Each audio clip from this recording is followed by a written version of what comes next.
मेरे प्रिय दर्शकों नमस्कार। प्रिय दर्शकों, ऋषि ज्योतिष में मैं आपका दिल से स्वागत करता हूं और आपको बहुत धन्यवाद देता हूं कि आप मेरे वीडियो बड़ी उत्सुकता से देख रहे हैं। भाई, आपसे आग्रह भी मैं ही करूंगा कि अगर आपको वीडियो अच्छा लगता है तो आप लाइक करें, शेयर करें और दो शब्द कमेंट्स के लिख दें, ताकि मुझे यह विश्वास हो कि मेरा वीडियो मेरे दर्शकों को पसंद आया है। दर्शकों, मैं हमेशा वास्तविक कुंडली पर वीडियो बनाकर के आपका मार्गदर्शन करता हूं और दोष क्यों आए मैं उसका कारण और उसका निवारण भी बताता हूं। इसमें बड़ी मेहनत लगती है और कुंडली भी उसी आधार पर लिखता हूं। वीडियो तो सिर्फ मैं लगन कुंडली से बनाता हूं, जबकि स्पष्ट भविष्य के लिए मैं खुद कहता हूं भाई वर्ग कुंडली देखना भी अनिवार्य है, तभी किसी मुकाम तक किसी मतलब निर्णय पर पहुंचा जा सकता है। तो आज हम बात करेंगे एक पुरुष की कुंडली में जिसकी 48 साल की आयु हो गई। उसके ग्रह क्या कहते हैं, किस वजह से उसका संघर्ष में जीवन हुआ और किस वजह से उसको आनंद में मिल रहा है, तो उस पर विचार करेंगे। उससे पहले लगन के 12 भाव है। लगन कुंडली के 12 भाव है। किसी भी कुंडली के 12 भाव होते हैं। लगन स्वयं का प्रतिनिधि है। लगन और लगने स्वयं का प्रतिनिधि है। द्वितीय भाव धन का, तृतीय पराक्रम का, चौथा भाव सुख का, माता का, घर का भाव है। पंचम भाव शिक्षा, बुद्धि और संतान का भाव है। छठा भाव रोग शत्रु का तो है ही, संघर्ष का भी है और सेवा का भाव भी है। सप्तम भाव बहुत ही महत्वपूर्ण है, जीवन साथी का भाव है, व्यापार का भी भाव है। कहते हैं कि जीवन साथी, अगर जीवन साथी नहीं तो जीवन भी अधूरा ही है। आगे बताऊंगा। अष्टम भाव गुण ज्ञान है, दबा हुआ पैसा भी है और जीवन का भाव है, दीर्घकालीन रोग का भाव है और आयु का भाव है। नवम भाव भाग्य भाव है। भाग्य भाव है नवम भाव।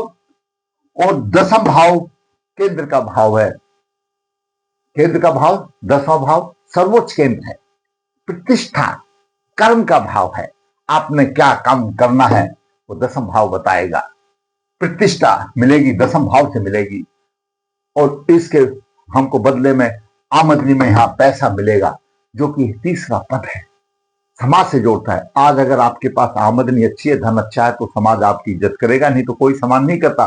तो आर्थिक युग है। द्वादश भाव सेवा सुख का भाव है, खर्चे का भाव है, किसी प्रकार दंड का भाव है, विदेश का भाव है।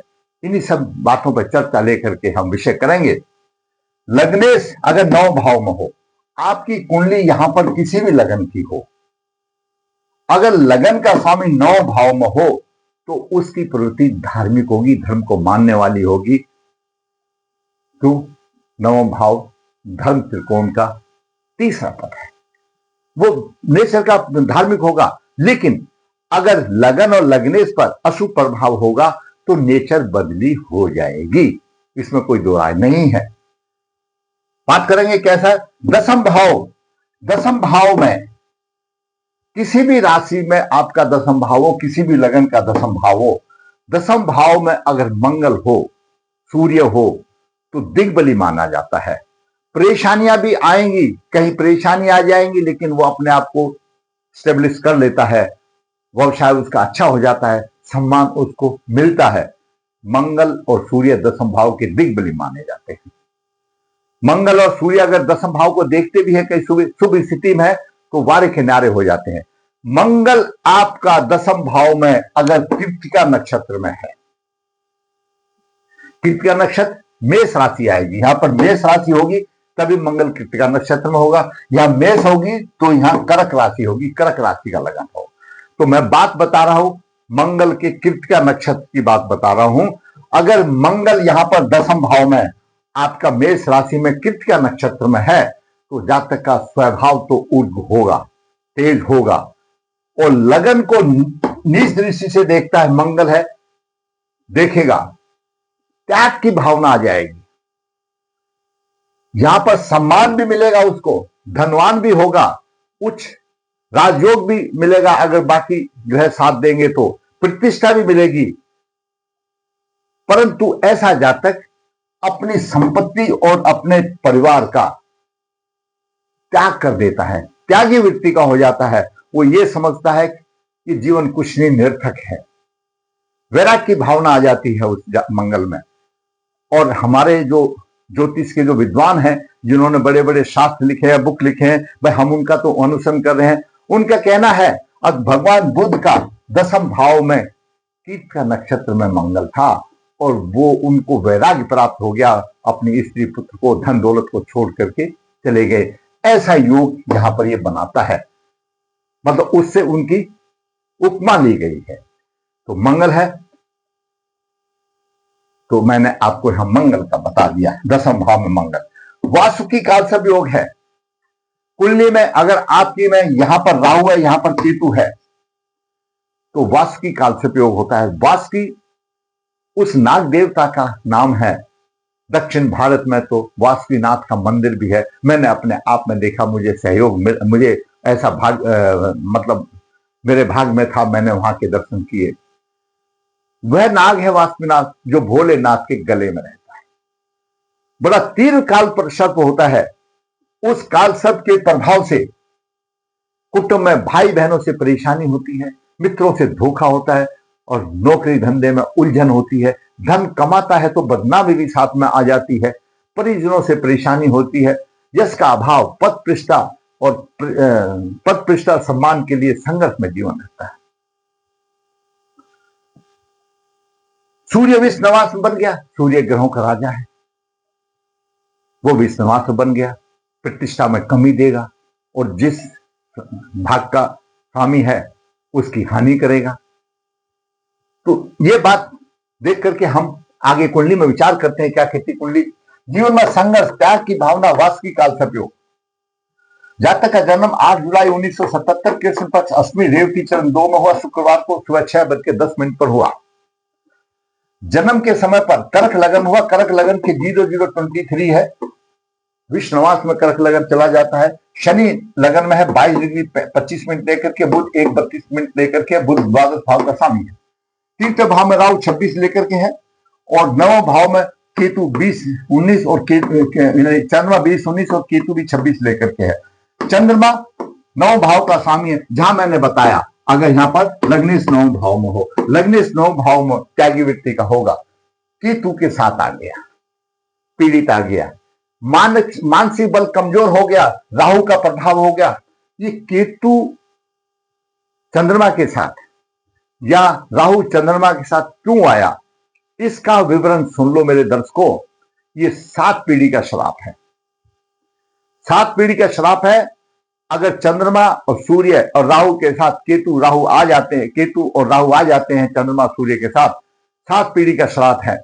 इन्होंने या इनके किसी पूर्वज ने, काम खोल के सुन लो, कर्म भोग है ये, इन्होंने या पूर्वजों ने किसी साध्वी स्त्री को व्यभिचार का झूठा आरोप लगाया। जैसे कह देते हैं ना, तू ऐसी है वैसी है, झूठा आरोप लगाया, उसकी आत्मा को दुख पहुंचा।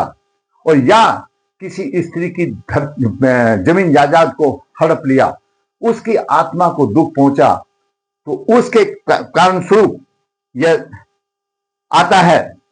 7 पीढ़ी तक उसका श्राप चलता है। इसको कहते हैं साध्वी का श्राप। 7 पीढ़ी तक कितनी अच्छी कुंडली हो, उनमें दाम्पत्य सुख में परेशानी आती है, बच्चे कुयोग होते हैं, बच्चे मतलब योग कारक नहीं होते, दरिद्र रहती है, व्यवसाय में हानि होती है, 50 बाधा भी हो जाती है। अगर उसी स्त्री ने आत्महत्या कर ली होगी तो 50 बाधा भी हो जाती है, दरिद्रता होती है, घर में अकाल मृत्यु होती है, ऐसा माहौल हो जाता है और अनमैरिड भी रह जाते, अविवाहित भी रह जाते। कहने का मतलब पूरा जीवन डिस्टर्ब हो जाता है। दर्शकों, कर्म भोग है। जो कुंडली में जो ग्रहों की स्थिति बनी है वो पूर्व जन्म के कर्मों के आधार पर बनी है। मैं इसलिए हर वीडियो में कहता हूं कि जो भी आप लेकर के आए हैं वो अपने पूर्व जन्म का लेखा जोखा, पूर्व जन्म के कर्मों का प्रभाव लेके आए हैं, वही वो भोगना पड़ेगा। उसका उपाय दिया है, उसके लिए प्रायश्चित करो। वो अगर दूर नहीं भी होगा दोस्त, तो आपको इतनी सहनशीलता प्रभु दे देंगे, आप टूटेंगे नहीं, घबराएंगे नहीं और आपका जीवन पार निकल जाएगा। और प्रभु ने कहा है गीता में, तुम कर्म करो, चिंता की मत करो। और उस उपाय में क्या है? भगवान विष्णु की तो पूजा है मुख्य रूप से, तो विष्णु भगवान भी वचनबद्ध हैं। और जो उनको श्रद्धा से याद करेगा तथास्तु कह देंगे, उसकी पूजा बेकार नहीं जाएगी। ये हमने देखा है। तो ये शादी का श्राप है, और इसलिए जातक त्यागी वृत्ति का भी हो गया। ये भी बात यहां पर आ गई, मैंने यही बता दिया आपको। तो दर्शकों, मंगल स्वयं त्यागी वृत्ति का हो गया। सूर्य द्वितीय भाव का स्वामी है, द्वितीय भाव धन संपत्ति का है, और द्वादश भाव में चला गया, सब कुछ लुटा देगा, सब कुछ खर्च हो जाएगा, जो भी कुछ है धन खर्च हो जाएगा। तो जब उसने सोच लिया कि बाकी मेरे कुछ है ही नहीं, तो सूर्य अनाथ शराब खर्चा कर देगा। यहां पर यह दिक्कत आ गई। गुरु की बात करें, गुरु माता भूमि मकाने के तो अच्छा भोग ले लेगा, लेकिन गुरु की नवम दृष्टि यहां पर आती है दर्शकों, मकर राशि में आती है, विवाह में परेशानी देता है। क्यों? साध्वी का श्राप होगा, विवाह कैसे होने देगा? विवाह में परेशानी देता है, दाम्पत्य जीवन, कार्य व्यवसाय में परेशानी, भाई बहन का सुख नहीं, शिक्षा संतान में थोड़ा सा दे देगा। और राहु की बात करें तो राहु की पंचम दृष्टि भी यहां पर आ गई, सप्तम भाव में परेशानी देगा, सप्तम भाव में परेशानी देगा और भाग्य की हानि करेगा। क्यों? राहु क्या है? पूर्वज है, पूर्व जन्म के कर्म से हानि करेगा, भाग्य की हानि करेगा। चंद्रमा को उन्होंने रगड़ दिया, और नव दृष्टि से यहां पर गुरु को भी नव पंचम योग बन गया। अब कोई बोलेगा कि गुरु की भी तो पंचम दृष्टि है। दर्शकों, खरबूजे के ऊपर चाकू डालो या चाकू ऊपर खरबूजा डालो तो कटेगा तो खरबूजा, पाप करेगा कुछ नहीं करता, बिगड़ेगा तो गुरुदेव का बिगड़ेगा, प्रभावित होंगे तो गुरुदेव होंगे। तो यहां पर ये स्थिति रही, गुरुदेव ने भी ये अपना विवाह में रुकावट दे दी, राहु देव ने भी रुकावट दे दी। अब शनि की राशि है, और शनि सप्तम और अष्टम भाव का स्वामी है। शनि का प्रभाव आप सुन लो, लगन में शनि, कर्क लगन में शनि हो तो शनि सप्तम और अष्टम भाव का स्वामी होगा। जीवन में किसी न किसी प्रकार की हमेशा परेशानी रहेगी। भाई बहन के भाव को देख रहा है, वहां पर राहु भी है, स्वयं की पत्नी उससे परेशानी, स्वयं की पत्नी सप्तम दृष्टि से देख रहा है। ये वर्ड है हमारे ज्योतिष के विद्वानों के, मेरे नहीं है। स्वयं की पत्नी और पिता, क्यों? पिता का ये दसम भाव है, दसम दृष्टि से यहां देख रहा है, स्वयं की पत्नी और पिता दोनों से, और राजपक्ष, क्यों? ये प्रभाव है। दैनिक कार्य व्यवसाय अर्थात जीवन में प्रत्येक क्षेत्र में संघर्ष होगा, प्रत्येक क्षेत्र में संघर्ष होगा और हानि होगी, और हानि हो जाने के बाद सिर्फ समझौते से जिएगा, कर कुछ नहीं पाएगा। समझौते से जीना आप सब समझते हैं, हार के बैठ जाएगा, भाई मेरे नसीब में ऐसा ही था।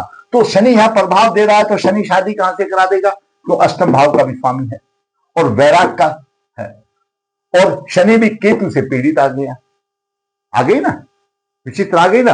तो जब सप्तमे से ही कंडीशन ऐसी हो गई, और जन्म नक्षत्र रेवती 12वां उत्तराषाढ़, सूर्य विनाशकारी बन गया। ये हमने बताया सहवास सुख है, सूर्य वहां बैठ गया है, सहवास सुख कैसे होने देगा? भाई शादी होगी तो सहवास सुख भी होगा, शादी नहीं होगी तो सहवास सुख भी नहीं होगा, तो कैसे होगा? तो यहां पर यह समस्या भी आ गई। काल सब दोष हो गया, वास्तविक काल सब योग, जैसे कि मैंने बताया, भाई बहनों से परेशानी, मित्रों से धोखा, नौकरी धंधे में अड़चन, धन कमाता है बदनामी भी साथ लगी रहेगी। क्यों? राहु यहां दे रहा है ना, आमदनी के भाव को पीड़ित कर रहा है ना, तो बदनामी से ही धन देगा, परिजनों से परेशानी होगी, यश का भाव, पद प्रतिष्ठा में हानि होगी। ये समस्या आ गई, ये समस्या आ गई। और शुक्र की महादशा 9/11/96 से 9/11/16 तक थी। देखिए दर्शकों, 77 का जन्म है, 96 तक 19 साल की आयु थी। 19 साल की आयु जब 20 साल की शुक्र की दशा चली, शादी शुक्र ने करानी, शुक्र करा सकता था, नहीं करा पाया, क्योंकि राहु और गुरु और शनि इन तीनों ने योगदान नहीं दिया, नहीं करा पाया। सिर्फ सूर्य की आ गई तो सूर्य तो कराएगा ही नहीं, सहवास सुख नहीं दे रहा। उसके बाद चंद्रमा की आ गई, भाई चंद्रमा तो पहले ही श्रापित में हो गया, साध्वी का श्राप मिल गया उसको, कैसे शादी होगी? आज 48 साल का है, कैसे शादी होगी? जबकि एकादश भाव में शुक्र है, और शुक्र चतुर्थ भाव का स्वामी, एकादश भाव का स्वामी, अच्छी आमदनी होगी, लेकिन राहु ने रोक दिया सब कुछ। नवास की तरफ जाते हैं तो ये जो पहला लगन है ये शादी का है। यहां पर बुध आ गया, द्वादश भाव का स्वामी बुध है, सप्तम भाव में शनि और चंद्र आ गए। ये इंडिकेट करता है किसी पूर्व विवाह हो चुका है, उसके साथ विवाह का योग बनता है, बनेगा तो आगे देखो, अगर बनेगा तो शुक्र उच्च राशि में है, योग है उसको। ऐसे जातक को शुक्र जब उच्च राशि में नवास में होता है तो कैसे ना कैसे येन करेन प्रत्येन के जैसे स्त्री का सुख मिल जाता है, जैसे तैसे भी जैसे लगो, आप सब समझते हो। जिस नवास में कोई नहीं है, पुष्कर नवास में शुक्र है, फिर भी पुष्कर नवास में शुक्र है, तो क्या बताया, पुष्कर नवास में शुक्र होने से किसका कारक है? शादी का कारक है। शुक्र विवाह का कारक है, शुक्र दाम्पत्य सुखों का कारक है, शुक्र भोग विलास का कारक है, और शुक्र कुंडली में चतुर्थ भाव और एकादश भाव का स्वामी है। कुछ नहीं हुआ। क्यों नहीं हुआ? क्योंकि राहु और गुरु ये ऐसे आगे, शनि भी ऐसे आगे, तो पुष्कर नवास में कोई जरूरी नहीं है फल मिल जाए, और भी तो ग्रह बैठे हैं। गुरु नहीं होने दे रहा, राहु नहीं होने दे रहा, क्या करेंगे? शुक्र बंद गया। किसके वजह? कर्म फल के आधार पर। तो वो कर्म ऐसे करके आया है, या उसने किया है, उसके पूर्वजों ने किया है। आज पूछ रहे हैं शादी कब होगी? अरे 48 साल की आयु होगी तो पूछ रहे शादी कब होगी? ऐसे पूछ रहे जैसे 24-25 साल का हो गया हो। 48 साल के तो बच्चे के 24-25 आयु की संतान हो जाती है। हो जाती है नहीं? आप कॉमेंट्स बॉक्स में जरूर लिखना इस बात को। कैसी विडंबना है। कर्म फल नहीं देखते, या किसी इन्होंने फिर योग आचार्य से सलाह नहीं ली। चलो जो कुछ हो गया तो हो गया। अब एक थोड़ा सा, मैं ज्ञान तो नहीं कह सकता अपने आप को, जो मुझे अनुभव है 2-4 अक्षरों का ज्योतिष के विषय में, मैं उसके आधार पर कहता हूं, इन दोषों का प्रायश्चित करो। प्रायश्चित करने के बाद अर्क विवाह करो, और अच्छा होगा ऐसी कुंडली के लिए। कुंडली का गहन अध्ययन करा करके, और नवास आदि जितने भी हैं, वर कुंडली आदि में जितने भी दोष है, एक ही बार दोष निकाल दो। तो मैं कहता हूं, अगर आपने विधिवत करके कर लिया और अर्क विवाह कर लिया, तो 6 महीने में ही आसार दिखाई दे जाएंगे घर बसने के। भाई अब जैसी उम्र है वैसे ही तो घर बसेगा। शादी उसी को शादी कहते। घर में पत्नी आने से मतलब है, दिखाएंगे। श्रद्धा आपकी है, मेरा सिर्फ एक मार्गदर्शन है। अगर आपको वीडियो अच्छा लगा तो आप लाइक करें, शेयर करें, ताकि औरों को भी ज्ञान की वृद्धि हो और आने वाली भी अपडेट आपको मिल सके। जैसे कि आपको पता है, मैं बुधवार को और रविवार को शाम को 6 बजे लाइव होता हूं। मुझे अब बड़ा आनंद मिलता है, आप लोगों से बातचीत भी होती है, हंसी मजाक भी होती है। उसमें जो मैं नहीं दे पाता हूं, जो गहन अध्ययन है, मैं सोचता हूं कि ये संघर्ष में कुंडली है, उसका मैं वीडियो बना करके बता देता हूं। ये कुंडली भी उसी में से आई। फिर कहूंगा अच्छा लगा तो लाइक करो, शेयर करो, चैनल सब्सक्राइब करो। धन्यवाद।